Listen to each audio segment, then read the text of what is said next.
Hello and welcome to This Day in History. My name is Philip Parks. Today we are looking at Claude Debussy, a famous French composer from the end of the 1800s, and today marks his 147th birthday. Born in Saint-Germain-en-Laye to a china shop owner and seamstress, Debussy began piano lessons at the age of 4. 6 years later, his talents were truly discovered by his first piano teacher, Madame Maud de Fleuvel, and he was accepted into the Conservatoire de Paris. For 11 years he studied there, which at the time was the premier music school in all of France. During his time at the Conservatoire, Debussy studied under famous musicians of the time such as Ernest Gouraud and Albert Lavignac.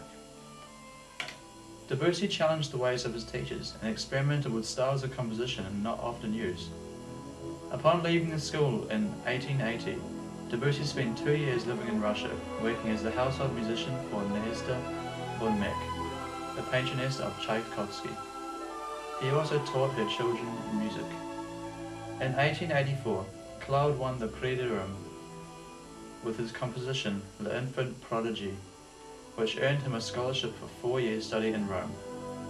During his time in Rome, he was inspired by Hungarian composer and teacher Franz Liszt.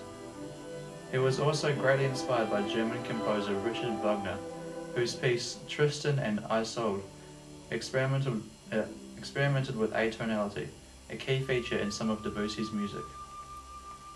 One of Debussy's most famous pieces, Prelude to the Afternoon of a Faun, was written in the early 1890s and was first performed in Paris.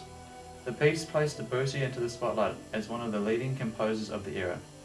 In 1901, after 10 years of hard work, he released Palais and Melisande, the only opera he ever completed. The opera was an immediate success and was hugely influential to younger French composers, including Maurice Ravel.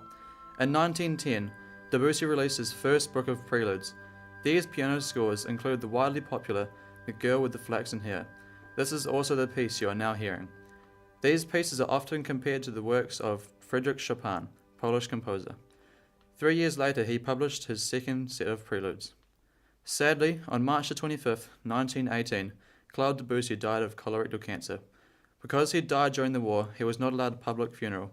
Despite this, we still remember Debussy today as one of the most influential composers of the 20th century. Despite this, we still remember Debussy today as one of the most influential composers of the early 20th century.